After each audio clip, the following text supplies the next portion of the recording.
Okay. Now there is 6 cages plus one outside. I've got about 250 birds. I sell 100 dozen to that store every other week. I have another store that gets 40 dozen every other week, and another one that gets 50 dozen every other week. I have 3 farmers markets, as well as that bed and breakfast because it's like fabulous. You need to gear up as your business grows. Supply your customer, be honest with your customer. Tell them that you will be able to supply them later. Tell them about how long it's going to take you to gear up to where you need to be. But know your numbers when you go in the door. When I walked in the door to her, I said to her, I will sell you these eggs for $2.75 a dozen. Yeah, know your numbers. I now know my numbers. we don't have. My thing was I did not want to 1 and 2 and 3 and 4 and 5 dozen customers.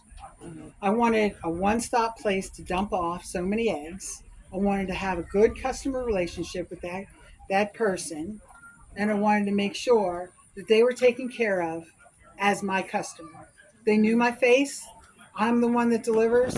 I'm the one, if there's ever an issue, which thank God there's no wood, there hasn't been.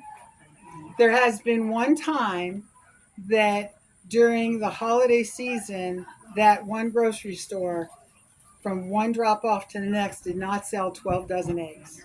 I pulled them off their shelf. I supplied them with 12 dozen new ones. I took those home and I made hard boiled eggs out of them because the customer would have been buying them off the shelf. I knew they were in good quality. So, with that being said, know your customer base, know your background on what everything costs you. So, because I was a member of the Chamber of Commerce, women in business, those ladies that are in the room, I'm sorry, gentlemen, but women in business, check that out because those people have areas that the state and the government are throwing money at them to get us in business. All right? You have to have the business in your name, but Brian has B Guy Supplies LLC, and I do business as DBA as Woodpecker Pines Farm.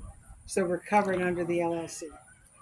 Um, I had done this all on a really nice presentation. So you see all the numbers. This is green and brown. It's beautiful. But as you can see, I'm working with black and white. Yep. So get your cost of goods. You want to know how much it's going to cost you per carton. So the carton cost me 22 cents a carton, just a blank carton. A label cost me a dime. The feed costs 60 cents per dozen. I charge myself $20 an hour. I figure I'm worth $20 an hour. So that's my driving time, that's my feeding time, that's my cleaning time. And for each dozen, I'm getting paid 10 cents a dozen. For delivery, it takes me an hour to go up and an hour to go back. So that's my hourly rate. And then my mileage is paid by, 52 or 53 cents a mile by the government. So that works out to being 89 cents a dozen. Electricity, because this time of the year I have to run lights. All summer long I don't run any lights.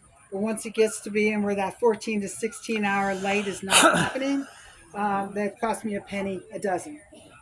So my total cost at one point in time was $1.92 per dozen. And I was selling them to her for $2.75. Okay. It's pretty good. Because I know in a grocery store, the dairy department, which is where the house and the eggs, has to get a 20% margin. She was making more margin on my eggs than I was making on my eggs. She was making like 38-40%, and I was making less than she should have been making. Oh, My mistake. yeah. She's still my customer. So when you do right now, I was with her a year, and I said I have to raise my prices. I kept that honest. I honored our relationship, and charged her only that amount for a year. And then I said to her, I have to raise my prices. And she said to me, what do you need to be? And I said 360. Now that's a wholesale price. I'm not talking a retail price, because Yeah. wholesale and retail are two different things. If I'm selling to a person off the street, it's going to be different than somebody who's buying 12 or more dozen off of me. So I told her I needed 360.